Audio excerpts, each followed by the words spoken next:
about I do how want to talk Thanksgiving about came I about. do want to talk about it. First of all, you got to remember, my dear brother, that history, his story.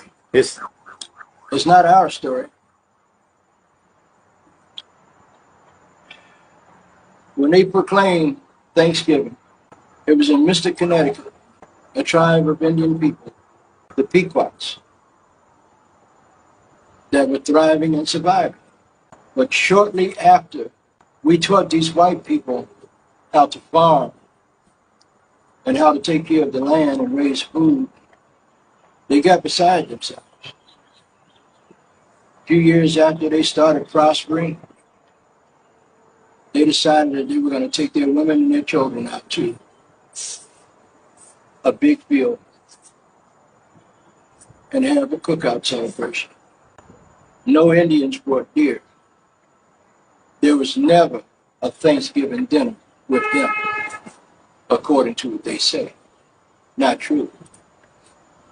The celebration of Thanksgiving was the men walked off from their families and went further north into Mystic, Connecticut, and they murdered these Pequot Indian children, elders, women, and men. Got them in the enclosure of their habitat.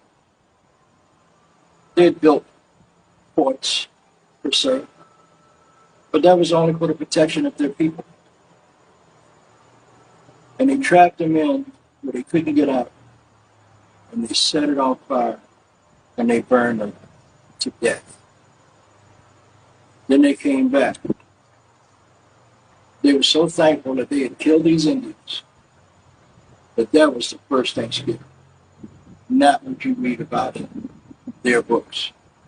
It wasn't until when President Lincoln decided, instead of having it every other day when they were going to different tribes killing them, that he decided to make it once a year, a day of Thanksgiving once a year.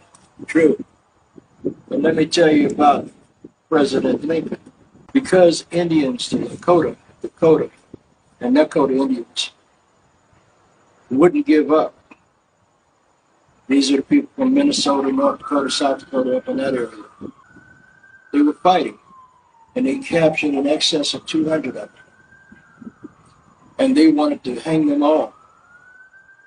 But Lincoln intervened, and he said, no, I don't want you to hang them all. Pick 38 of them. And that's how they came up with the Mankato 38.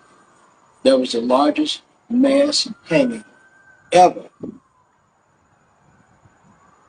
in this country.